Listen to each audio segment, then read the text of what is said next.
ширкати софсавдо барои зиёд кардани риш ва ё барои зиёд кардани мӯи сар ва ё барои нест кардани доғҳои сафед аз бадан ва ё барои зиёд кардани қувва ба шумо ёрӣ мерасонад ва инчунин доруҳои варзишӣ, протеин ва гейнерҳо бо нархи арзон. Дастсафка ба ҳама шаҳрҳои Федератсияи Россия дар муддати 5 соат карда мешавад. Аз номи юристиҷаи муроҷиат кунед, тахфиф карда мешавад.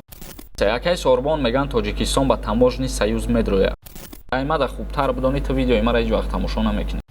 Вале барои алимент дар кадом ҳолате ки набошад зан ҳақ дорад ки даъво кунад.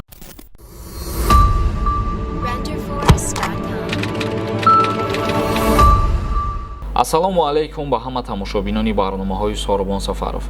Умедвор ҳастем ки тансиҳат ва хонаобод мебошед. Тамошобинони азиз, мавзӯи имрӯзаи мо тааллуқ дорад ба шахсиятҳое ки дар Федератсияи Россия таҳсил мекунанд. Таҳсили донишҷӯёни тоҷик дар Федератсияи Россия, квотаҳо, хобгоҳ ва ваксиназанӣ. Бо диққат гӯш кунед, якдиқ қарори нав шидагии баҳри донишҷӯён ба шумо ба маълумотон мерасонем ва дар идомаи барнома саволҳое ки роӣ кардагиянд ҷавоб мегардонем.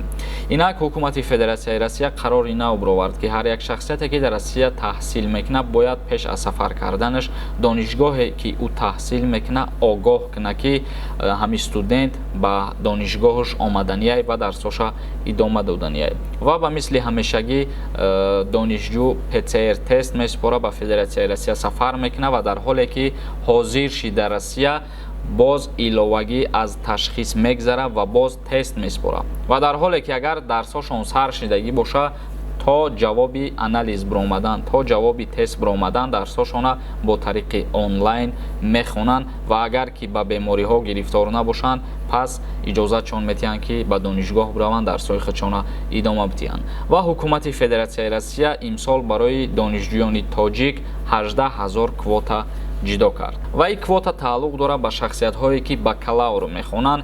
Ҳар моҳа ҳукумати Федератсияи Россия 2400 рубл пулшон метиҳад. Яъне ба донишҷӯён 2400 рубл пардохт мекунанд пул аз ҷониби ҳукумати Федератсияи Россия ва аз ҷониби вазорати маорифи Федератсияи Россия. Ва шахсиятҳое ки дар Федератсияи Россия аспирантура мехонанд, пас аз буд карданшон аспирантура таҳсил идома метиҳанд, ба ин донишҷӯё, ба ин шахсиятҳо ҳар моҳ ба миқдори 7500 рубл стипендия ҷудо карда мешавад. тамошобинони азиз, ин буд як камтар маълумот оиди донишҷӯёне ки дар Федератсияи Россия таҳсил мекарданд. Ва як чиз дигара қайд кардан мумкин аст ки ҳар як касе ки дар Россия мехона таҳсил мекунад, айни ҳол вай озодона метавонад ки билет харидорӣ кунад, ба Федератсияи Россия сафар кунад. Ва чизҳои наве ки оиди донишҷӯён буд, мо дар барнома қайд кардем аллакай. Ошиқон ТВ нависад: салом ака, чанд бор шид менависам, ҷавоб наметӣ. Ман агар патент накунам, дар пропискам 3 моҳа буд нашида бирам Тоҷикистон. бародари азиз, мақсади гапта нафаҳмидам хуб. Вале агар гуфтанӣ боше ки патент накунӣ буд Тоҷикистон биёи депортат мекунанд ё ки намекунанд, албатта пас аз буд шидани муҳлат ҳар касе ки бе патент кор кардагӣ, муроҷиат кардагӣ нест ба ФМС дар ҳолате ки Россия иҷозатшон дод ки муроҷиат кунед, пас аз буд шидани муҳлат аллакай шурӯъ мешавад рейд барои депортатсия кардан. Чунки айни ҳол ҳукумати Федератсияи Россия баҳри тамоми мигрантҳо як шанси калон додагие ки ҳама бояд бираванд ба ФМС муроҷиат кунанд, регистратсияҳошона туурӣ кунанд ё ки патентшона туурӣ кунанд. Ё ҳар шахсиятҳое ки бе документ чандин солҳо гаштагиянд, иёро ҳам метавонанд ки бираванд документҳошона туурӣ кунанд. Раҳматов нависад: ассалому алайкум ака, ба Беларусия омадагем, лекин полни патент кардагем, ҳар моҳ пул месупорам. Агар Тоҷикистон бирам, мара депорт мекунанд ё ки не? Пешакӣ раҳмат. Агар қонунӣ даромадагӣ бошӣ ва патент чихеле ки гуфтӣ дорӣ, депорт намекунанд. бародари азиз, вале шахсиятҳое ки бе мақсад печат даромадагиянд ва айни ҳол патент надоранд, ин шахсиятҳо бояд ки тарки Федератсияи Россия кунанд ва аз сари нав қонунӣ ворид шаванд. Толибоева нависад: бор бурдан аз аввал буд, ин хабари нав нест, сарлавҳа мувофиқ нест, отписатсия мекунам. ин дурӯғи маҳз, одамонро масхара накунед, фақат бо рафтана be шумо ҳама медонад ин коратон аз пушти просмотр хуб нест. апаен ё хоҳарен ё бародарен, ма ба шумо як чиз озӣ ба шумо не, умуман ба ҳама гуфтанием ки бисёри нафарҳо меге сарлавҳа туурӣ намегирад. ма дар даруни ҳамин видео, дар дохили видео ягон гапе ки махсус бисёр диққати одаморо ҷалб мекунад, ҳамун гапа ҷудо карда сарлавҳаи видеоро мемонам.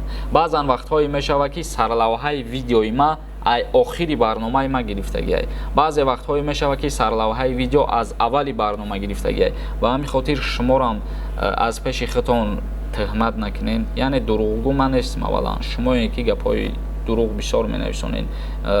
мафкура надорем бисёрӣ. барое ки ман дирӯз дар видеом гуфтам ки Федератсияи Россия тамоми нақлиётҳои боркаша иҷозат дод барои бор бурдан ва ман дар ковер нависондам ки роҳи заминиро мақсад тамоми вайша иҷозат шуда додан пра барқарор шид ё пра кушода шид. ҳамин хеле нависондагӣ будам. вале дар комментария бисёри нафаро нависонданд ки роҳи заминӣ аз аввал буд ё аз аввал набуд. ҳамин касое ки ҳамин гапҳоро гуфтагианд ку рӯтона сиёҳ карданд. як чанд муддате буд ки ҳатто нақлиётҳои боркаш наметонистанд ба Россия бираванд ё аз Россия ба Тоҷикистон биёянд. ман ба ҳамин хотир барномаро кардам. вале шахсиятҳое ки зидем ба ҳамин хели суханои ма, илтимос тамошо накунед. гуфти намеёдам ки отписатсия кунед. ма на хитон дар корен, на комментариятон, на тамошо карданатон. ҳастаи бародарое ки дар иҷа тамошо мекунанд ва аз барномаҳои ма чизои даркории худшона мегиранд. нафарҳое ки дандонҳои худро сафед кардан мехоҳанд ё мехоҳанд хунукии дандонро табобат кунанд ё мехоҳанд барои рост кардани дандонҳо брекет монанд, ба рақамҳои рӯи экран муроҷиат кунед. духтури дандон дар Федератсияи Россия шаҳри Москва мебошад. тиҷаи нависай: агар мо ҳам бор барем, мешавад дияшик банан барем, мемонанд бор мебарем ку. бародари азиз, мошини боркаш гуфтам мо фурара дар назар дорем ё ки дуланои калона дар назар дорем ки маҳсулотҳо мебаранд ё ягон мевагии сабзавот мебаранд ё ки аз Россия ягон чизи дигар меёранд.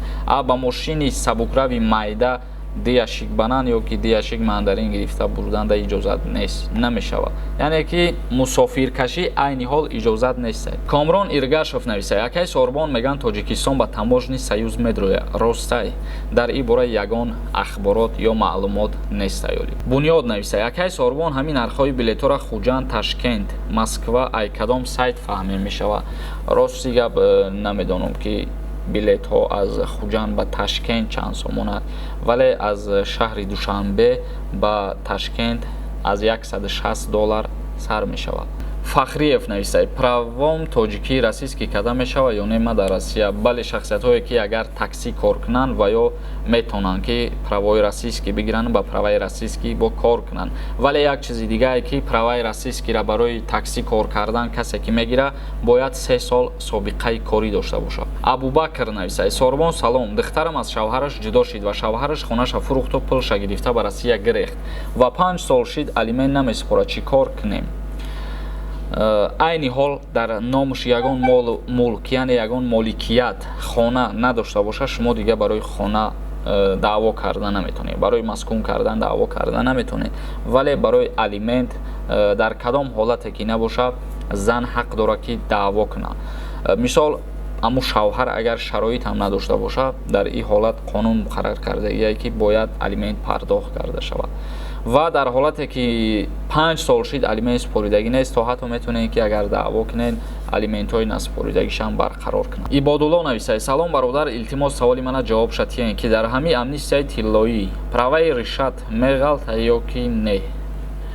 рости гап аниқ шидагӣ нест то ҳозира ва ман гуфта будам ки дар ин бора аниқ шид видео мекунам. PS нависад: ассалому алайкум, мо худмон аз шумода хубтар медонем ки ба мошинои боркаш иҷозат ҳаст. аймада хубтар бидонӣ то видеои мара ҳеҷ вақт тамошо намекунӣ. Ҷурат Турсунов нависад: салом Сорбон Сафаров, ман постоянно барномаҳои тира тамошо мекунам. 100% рост ахборҳоят гап не. саломат бошӣ, зинда бошен касое ки тамошо мекунед ва моро бовар мекунед. Вали Мардонов нависад: салом Сорбон, ман Тоҷикистон чӣ хел бирам, мошини худам қати 2 сол шид.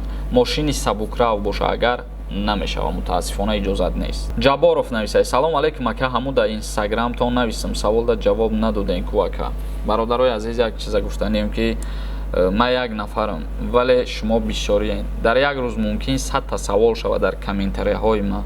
бо ғайри YouTube 30 та 40 та дига мумкин дар инстаграм савол шавад. ба ҳамин хотир ман сари вақт успед намекунам ҳамада яку як бора ҷавоб дам. Узр мепурсам касе ки ба саволаш ҷавоб нагирифта боша. Фамилия нависа. Якай Сорбон раҳои қирғиз ва тоҷикай шуда мешава. Илтимос ҷавоб медиҳед. Мутаассифона маълум нестай. Раҳмоналӣ нависа. Чотка гап мезани. Ҳамаи гапота 100% мефаҳмем. Зинда боша Кай Сорбон, раҳмат барои ахбороти тару тоза. Саломат бошен ва сарбаланд бошен шуморам. Зоиров нависа. Салом ака, ами праваи тоҷикиро дар Россия гирифта мешава.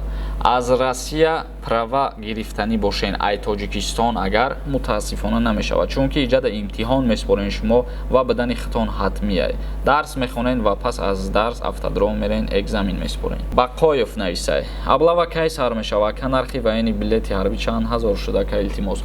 Нархи билети ҳарбӣ яъне хизмати алтернативӣ 25200 сомона дар бар мегира ва даъват ба хизмати ҳарбӣ аз 1 октябр шурӯъ мешавад. Тамошобинони азиз, ба ҳамин барномаи худмона ҷамъбаст мекунем. Агар ягон савол дошта бошед дар комментария саволотона бинависонед. То барномаҳои дигар, худованд ҳамаи мо шуморо нигаҳбон бошад.